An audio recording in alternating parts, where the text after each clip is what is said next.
And we're back, ladies and gentlemen, with the GN Sports Show here on a lovely Thursday evening. And joining us in the studio now is Anika Potter from the Calvin A Foundation. And as we mentioned last week and even at the top of the show, Ms. Potter is here to make an absolutely massive announcement. I'm making the announcement. Well, she's going to help us. Let's put it this way. She's going to help us make this absolutely game-changing announcement. And I'm not gonna delay it any longer. I'm gonna let, because Wiki is grinning from ear to ear, smiling a mile, because he's been dying to make this announcement. So, Richard Santos, the man of the hour. Just before I make that announcement, it'll be remiss of me on Valentine's Day not to mention a happy Valentine's to my wife Sharon, who is listening to this as we speak in England. Happy Valentine's Day. Why you get into trouble? No, I'm so glad you remembered. How can I forget? Absolutely, absolutely. Now, for the announcement.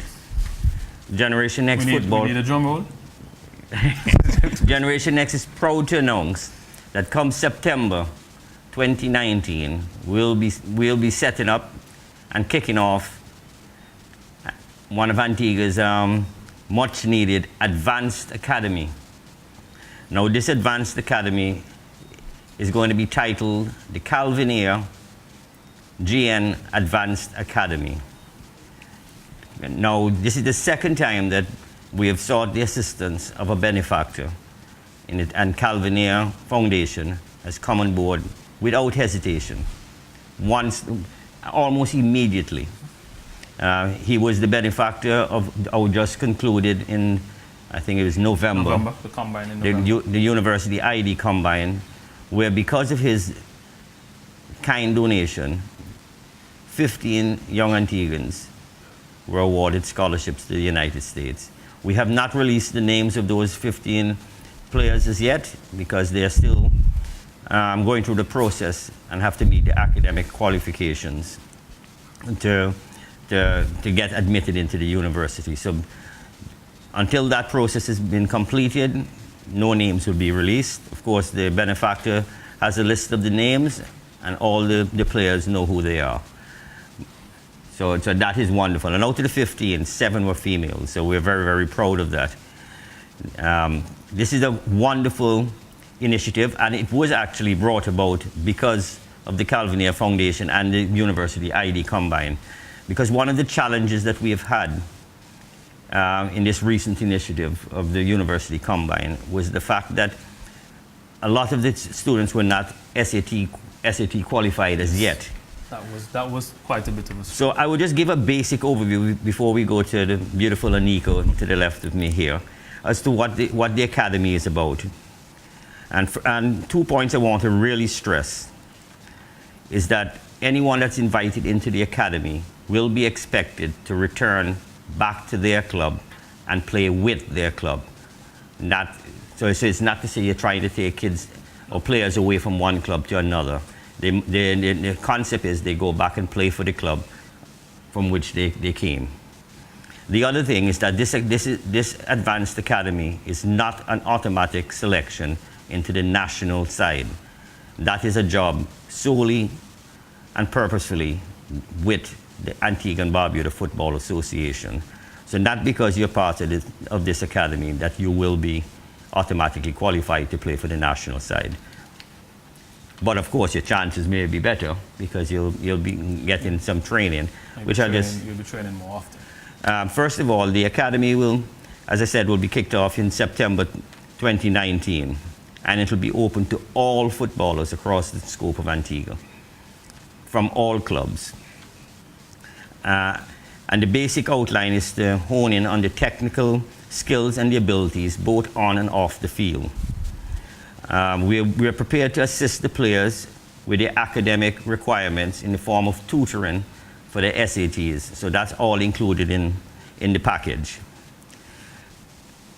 All players, however, that are invited will be expected to attend all training sessions and all SAT training courses that the academy will be offered. Failure to do so without proper explanation as to why they are not attending it, they're missing these things, may result in them being released from the academy.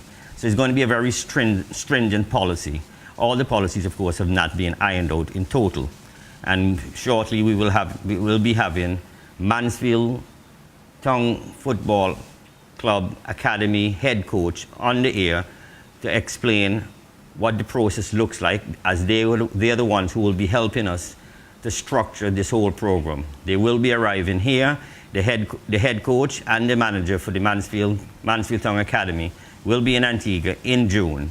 While they're here, we'll also conduct a 1-week training camp with young players of all ages. But this is not a prerequisite into the academy. This is just a training camp so people can get the feel. Of course, we boast that we have 2 players presently in the Mansfield Town Academy setup, in Leke Shidonki and Christian Corbett, our very own Christian Corbett. Christian is from Antigua, Leke is from England, and Christian was actually part of Generation X Football Club too. So we're very proud of that fact, and we're hoping great things for those 2 players. But as I said, Scott will be on the phone on Skype actually, in a short while. There's a limited number of players that will be invited into the academy, and it will range from the ages 15 and through 17. So that we're talking about the under 15s and the under 17s. And it's open to both male and female. We'll be having 3 coaches that will be in charge, and this, of course, it'll be spearheaded by Zico to the right of me. Scott is actually on Skype already. Okay, well, just let me just finish this off a bit before we get to Scott. And of course, too, I want to stress this again. This would not be possible without the Calvin Ayre Foundation, because guess what, Zico? Guess what's the entrance into this academy? Oh, you tell me, Ricky. 0.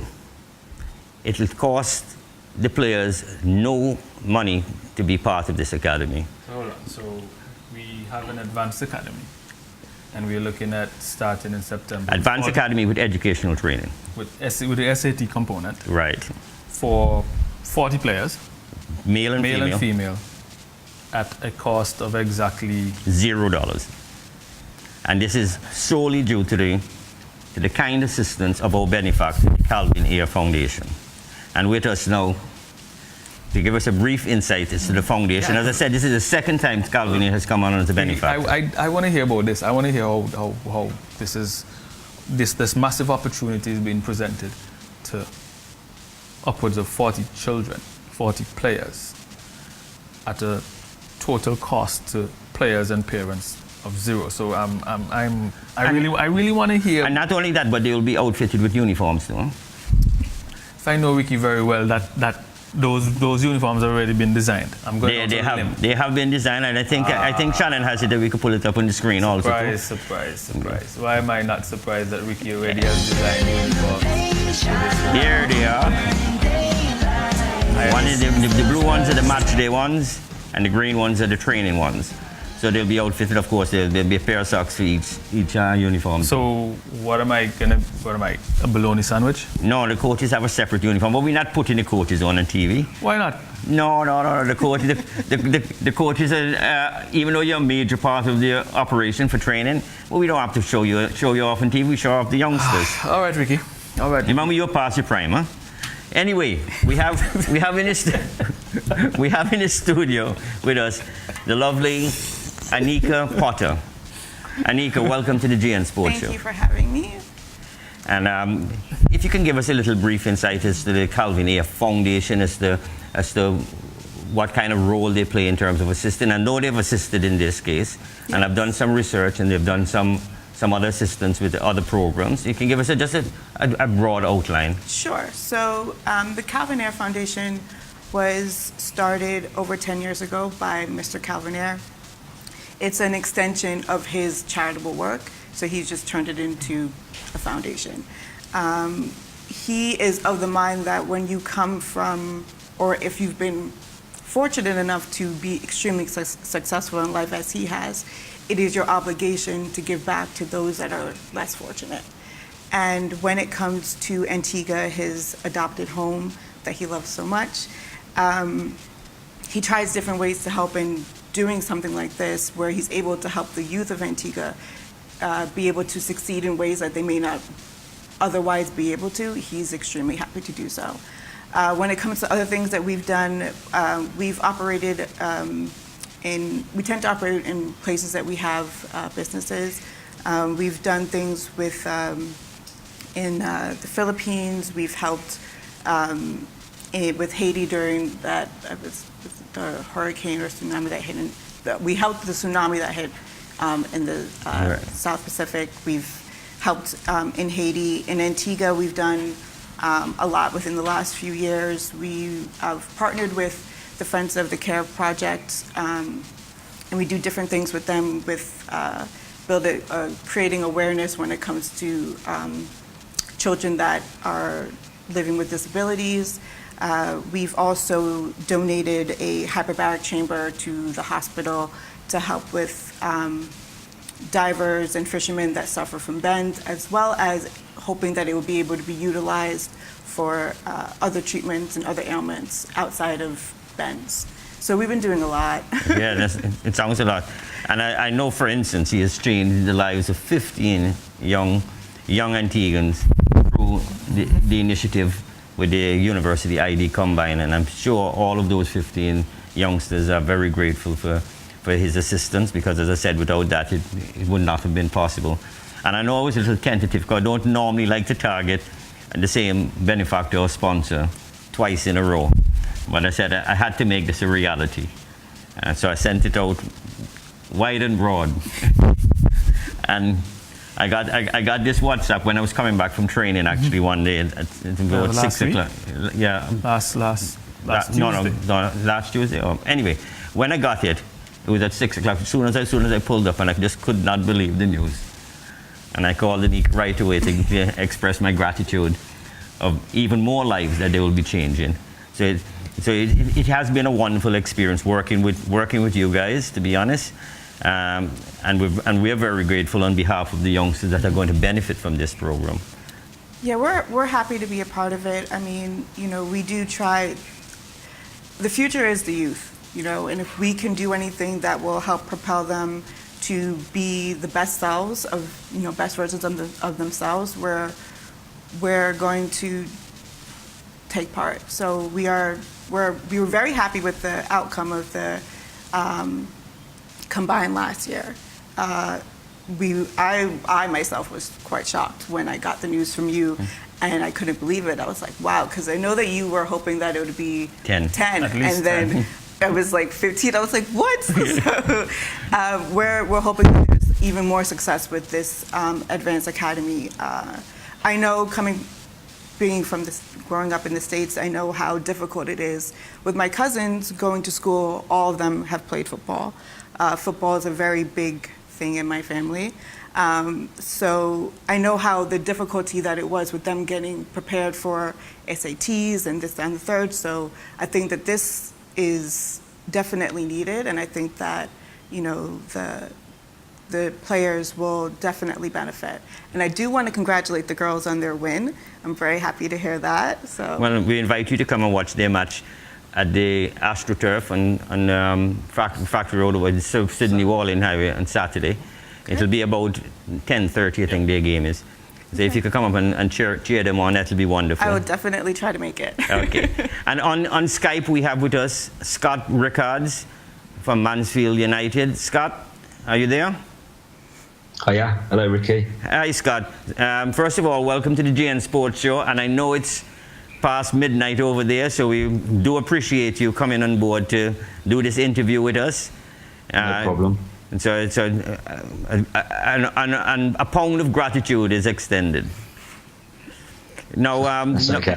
Now, we have spoken several times over the last few months regarding the setup of an advanced academy here in Antigua. Now it's becoming a reality because of the Calvin Ayre Foundation, our benefactor. And you and the manager for the academy, John Dempster, should be coming down here to assist us. Well, basically tell us how to set up a pro academy down here, bring down all your literature and your knowledge, and pass it on to us down here so that we can pass it on to the youth. if you can just give us an idea of the setup of an academy and what it is like in the UK. I know we'll have to tweak it slightly for Antigua because it's a different culture. So if you can just give us a rundown, and also if you can just give us an idea, because we know we have 2 kids that are inside there, just a rough idea, no details, as to Christian Corbett and Lecky Shadonki and their progress up there. Myself and John, who obviously will be coming over in June, we started 4 years ago from literally a standing start, really. And what we put in place was an infrastructure from under 7s, so 7-year-old kids, right the way through to now under 23s, which are professionals and semi-professional footballers. And within that, obviously, there's at 16 to 18-year-olds, similar to what you're doing with SATs over here. It's further education, so it's BTEC qualifications in England, but it's a very similar platform that you're obviously launching over there. And we have numerous squads that work within the academy under different coaches, and the pathway for the player is to progress through each pathway and try and eventually end up close to, or in and around and close to, our first team squad in League Two. So we've currently got around about, I would say, in the whole academy at any one time there could be up to 400 players. So it's a relatively large operation that we run. Each age group has a coach plus a manager. Each age group obviously has to train. Each age group is taken care of from a medical point of view. So, you know, the operation that we run, as I said, is a quite large one. But there are some key fundamental things that we'll bring over with us that I think will add great value to sort of your academy when you're setting up, in giving the players the best opportunity to get better and develop, really. And that's what, you know, from our point of view, that's what we're in it for as coaches. You know, it's not about, you know, money, or it's not about, you know, putting yourself out as on a platform. It's about players, and it's about children and kids being involved in the sport that they want to play, and being able to have an opportunity to progress and develop, really. And that's why we enjoy doing what we do, and that's why we do it every day. And you went over a few things with me in terms of the stringent policies in the academy that's laid out by the English FA. Could you just highlight a few of them for me? Yeah, so we follow, obviously, all of our coaching staff within the academy are under strict guidelines by the FA, by the English FA, to attend courses to meet certain qualifications to be able to deliver the best practices to the players, the best sessions, to have the best knowledge about what a player needs. And, you know, the model that we live and die by, really, in the UK, it's an FA launch, what they call a 4-corner model. So when we look at a football player as a whole, we break their profile down into 4 key areas, and one of the areas will be technical and tactical. So it'll be about the actual physical, how good is he with a football? What's his touch like? What can he kick the ball like? What footed is he? Does he have the ability to, use different parts of the foot, depending on the age group? Another area will be the psychological. So, we'll go into some detail about, psychologically, how is that player? Is he robust? Is he quite psychologically weak? Is he weak-minded? Does he give up, or is he quite strong-minded? Another area will be a physical attribute. So we'll cover a physical corner, which clearly, you would have come across, Ricky, and I'm sure many coaches in other sports will come across young developers, older, later developers. So people that are large for their age, or people that are really small for their age. So we have to profile a player into physical categories as well. And the last area that we look at is a social area. So we're looking at really, how the player is within the team, how he is within his friends. Does he communicate? Does he socialise? Does he get on with people, or is he on his own? Is he quite a lonely kid? Or these are really big key factors now that are, I think, coming in. Really, I would say globally about mental health, and we as coaches now are tasked to spot social aspects and psychological aspects and traits within a player, and identify if a player's struggling to go in and help them maybe with something off the pitch, not just on the pitch. Because I'm very focused on the academic component together with the sporting component. And we know that both Christian and Lecky goes to the university that's tied to Mansfield United. That's correct. And how strong are your ties? Because we had this discussion today also. I'm looking also for high school, and we had a brief discussion about that today, about getting them into high school and university or college, and tie them into the professional, so they have the benefit of both. But the education is very a key component of the whole professional setup that you have there. Yeah, absolutely. We make a commitment to the player when they come in at 16. That it's a complete 50-50 buy-in. The players have to completely buy into the program that we run. They have to sign effectively a contract of conduct that they have to try and meet the academic standard that we're required to pass the course. And in return for that, they get the qualified professional coaching from myself and ex-professionals that we've got within the club. If a player doesn't meet the standard off the pitch in the classroom, then he's warned. If it continues to happen, similar to what your stance is exactly the same as where we're at. We will help them initially if it's because they're struggling academically, but if it's because of their attitude, then they'll be removed from the course, and we offer that position to somebody that is able to come in and meet the requirements within the professional game that we need, really. The link that we've got with the college and the university that we're working with at the moment within Mansfield Town Academy is obviously very, very good. All of the players are within the club first and foremost, so they come and sign for the club. And then as part of the academic buy-in or the academic ties to the club, the college and the university then deliver the courses on our behalf. So it's all on site. It's all within one building. You've been to the training ground, Ricky, fortunately, so you've seen it yourself.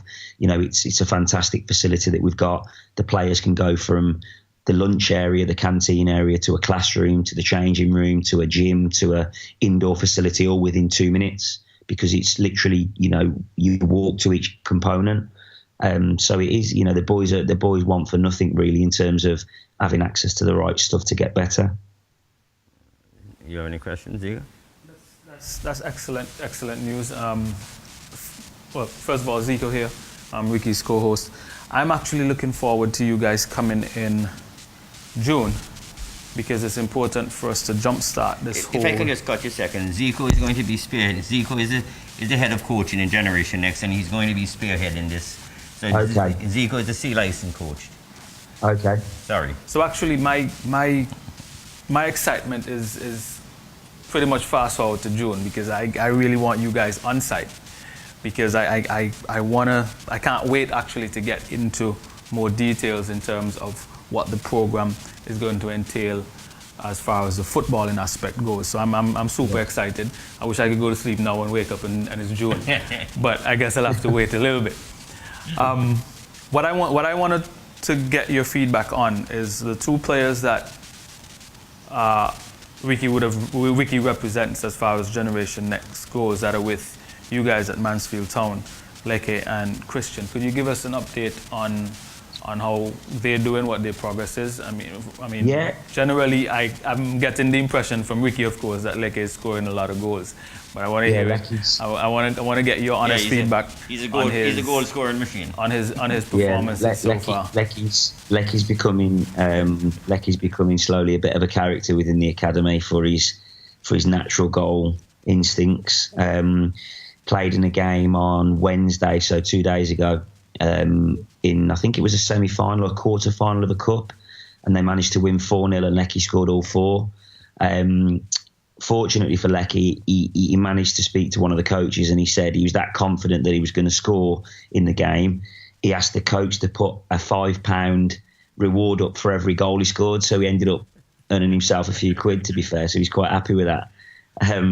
But both boys have come in, and I think really for the first 6 months, for any player that comes from an international platform or a foreign continent, for them to come in and get used to English football and the way that English football is coached, the things that we expect within the game of football within the UK is completely different to that of when you go abroad and you look at different styles of coaching, different ways that the game's played in foreign countries. So first and foremost, we made it quite clear to Lecky and Christian that they just needed to come in and understand the program a little bit, and also get used to the impact that full-time training would have on their bodies.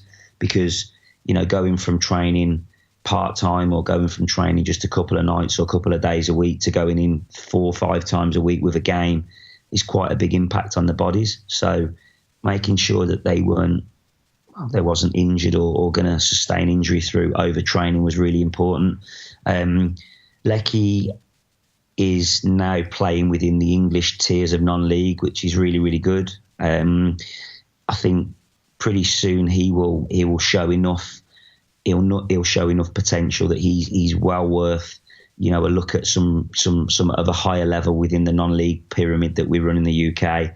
And if he can climb up that's where he will get exposure to scouts and obviously our senior staff within our club. And when the boys start performing on a non-league scale of a better platform, that's when it starts to get serious in terms of their earning potentials and obviously their pathway into a first team somewhere. So, both boys are doing quite well at the moment. We've just coming on board and understanding exactly that, and really Lecky's hit the ground running. Christian's, because he's obviously a slightly different position. Christian's more focused on becoming more agile as a goalkeeper.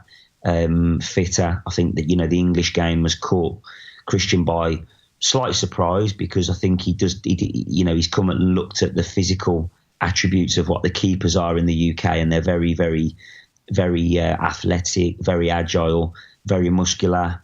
That they kind of live in the gym. So we're trying to encourage Christian to make that transition to do that, so he gives himself the best opportunity to develop and push on within Mansfield Town and also within the wider non-league market.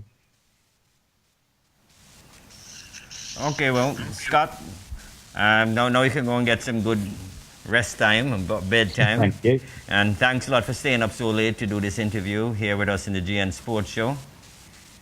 Not a problem. Thank you for having me. Okay, and of course we'll have you on tomorrow again, early in the morning for us, but it'll be only at 10:30 your time on Antigua Barbuda today. So you'll be back. You'll be coming somewhat of a celebrity over here very shortly. I don't think so. Well, I'll tell you one thing. We do a lot of posting on the progress of the 2 lads that are in your academy, and Lecky is becoming a sort of a folk hero over here with the young footballers. Yeah. That's good. Yeah. Anyway, so we're looking forward to seeing you here in June. Yes. And where you will assist us in getting this Calvin Ayre Foundation GN Advanced Academy off the ground and up and running. And of course, we got 2 kids into Mansfield. We're hoping to increase that number in the next year or so. After, of course, with your expertise of helping us set up this academy, hopefully we'll be able to develop some players that you can have a look at. Absolutely. We'd look forward to sort of working with yourself, obviously, in the future to bring more players over. All right. Thanks again, Scott. No problem, Ricky. Anika, that was Scott Rickard from Mansfield Town Football Academy. And of course, we want to thank you once again on behalf of the Calvin Ayre Foundation for affording the young footballers both academic rewards and possible football pro contracts. As I said, we are indebted to Calvin Ayre, and he's changed 15 lives already, and I'm sure he's going to change a lot more than that in a very short space of time. I'm super excited. So again, Anika, thanks for joining us. My pleasure. Ladies and gentlemen, you heard it here on the GN Sports Show. Advanced Academy within the Generation Next Football Club kicks off in September. We're gonna have trials. We're gonna have invitations. There's gonna be a lot more information to come. Stay tuned. Keep your ears to the ground. We're gonna keep you guys posted. Obviously, in June we're gonna do that coaching clinic with a couple of coaches from Mansfield Town. So definitely big things happening. A lot of things are gonna kick off in the next few months. I think right now we may need to take a commercial break because we've been at it for a little bit. So we're gonna take a quick commercial break, and when we come back, we're gonna talk Roman Triathlon. So stay tuned to the GN Sports Show. We'll be back in a little bit.